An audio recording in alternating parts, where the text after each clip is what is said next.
Hello, नमस्कार, good evening.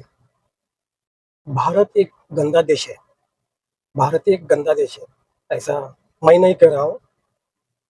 PepsiCo की CEO जो चाइना में है, जो भारत वंश की है, भारत की लड़की है, कन्या है और एक अच्छे पद पे चाइना में कार्यरत है, जो पेप्सिको कंपनी की सीईओ है, वो कह रहे हैं कि भारत एक गंदा देश है।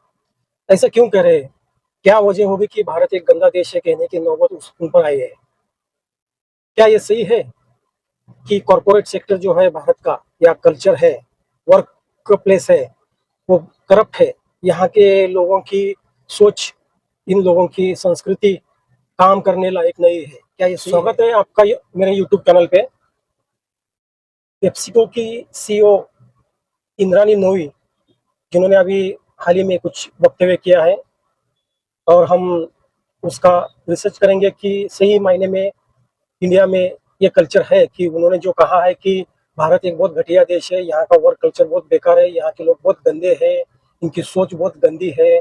अगर उन्होंने ऐसा कहा है तो ऐसा क्यों कहा रहेगा? हम इसके बारे में सपोर्टिंग के लिए कुछ वीडियोस, इमेजेस और कुछ पत्रिका जो होती है, फ्रंटलाइन जैसे पेपर होते हैं, हम उनका भी सहारा लेके रिसर्च करेंगे। उनको क्या एक्सपीरियंस आया है, उन्होंने विस्तृत में तो कुछ बताया नहीं, लेकिन हम समझ सकते हैं जब भी कोई ऐसी घटना सामने आती है तो भारत के कुछ बुद्धिजीवी वर्ग के लोग जो न्यूक्लियर है, उनका मानना जो है, उनका जो मत होता है, वो भी हमें ध्यान में लेना चाहिए। और हमने इस बारे में कुछ लोगों की राय देख ली है कि ये ऐसा क्यों होता है। तो मेजॉरिटी ऑफ बुद्धिजीवी वर्ग जो है, उन्होंने भारत के कल्चर को दोषी ठहराया है, भारत की शिक्षा व्यवस्था को दोषी ठहराया है।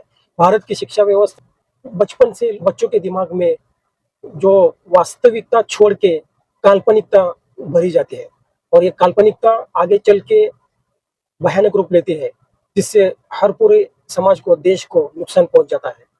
जैसा कि विद्या की देवता सरस्वती, ये स्कूल में पढ़ाया जाता है, तो बच्चों के दिमाग जो होता है, बच्चों का दिमाग जो उत्सुकता का होता है, यानी कि ये अभी ये क्या, अभी ये क्या, जैसा कि उनके दिमाग में कुछ आता है तो उसके लिए एक उत्सुकता होती है कि भाई ये ऐसा क्या है। तो वो उत्सुकता ही उसके दिमाग के दरवाजे ही बंद किए जाते हैं। भारत की शिक्षा व्यवस्था पर कुछ गिने चुने लोगों का वर्चस्व अभी भी है और वो उनके दिमाग के हिसाब से, उनके हित के पक्ष में सब अभ्यास की रचना कर लेते हैं।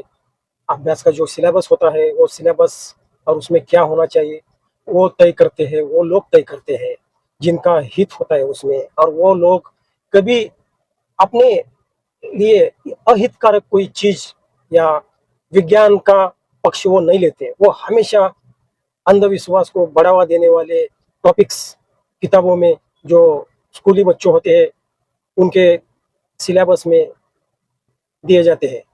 तो वहाँ से शुरुआत होती है उनके भ्रष्ट बुद्धि की शुरुआत। जिस उम्र में बच्चों को विज्ञानवादी बनाना चाहिए और विज्ञान की उनको पहचान होनी चाहिए, उस उम्र में बच्चों के विश्वास का मायाजाल फेंका जाता है, जो सिलेबस के माध्यम से उनका कब्जा लिया जाता है। हाल ही में हमने देखा है कि ईरान, यूएसए, इसराइल का जो वार हुआ था, उसमें ईरान के बच्चे, वहाँ कितनी तरक्की हुई है, वहाँ की सोच देखिए कितनी है, विज्ञान में कितना विश्वास है। इसलिए तो अमेरिका ने घुटने टेके ईरान के सामने। वहाँ के बच्चे भी ड्रोन बनाते हैं। हाँ?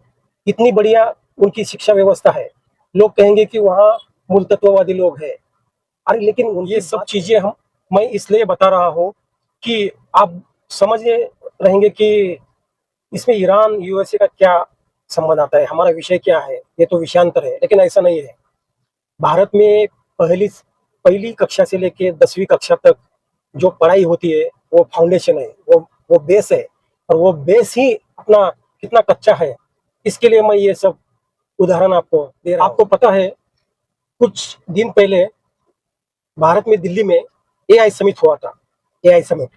तो उसमें गलगोटिया यूनिवर्सिटी ने एक रोबो प्रदर्शनी में रखा था और उन्होंने ऐसा दिखाया कि वो रोबो उनके विद्यार्थियों ने बनाया है। और इसके बारे में उस यूनिवर्सिटी की पोल खोल हुई। उन्होंने वही जो कुत्ता था रोबो चाइना से मंगवाया था और ये अपना है, हमने बनाया है, ऐसा दिखा के हमारी भारत की बेइज्जती और आबरू उन्होंने खुद दुनिया के सामने ला। जिस एआई समिट में पूरी दुनिया के लोग, साइंटिस्ट, यूनिवर्सिटी, उन्होंने हिस्सा लिया था और अपना अपना क्रिएटिविटी का प्रदर्शन किया था। वहाँ इतना बड़ा झूठ बोलने की भारत के गलगोटिया यूनिवर्सिटी को क्या जरूरत पड़ी थी? क्या मैंने जो पहले बताया था कि भारत में पहली से 10वीं तक की जो कक्षा होती है वो बेईमानी पर आधारित है, उसका ये नतीजा है।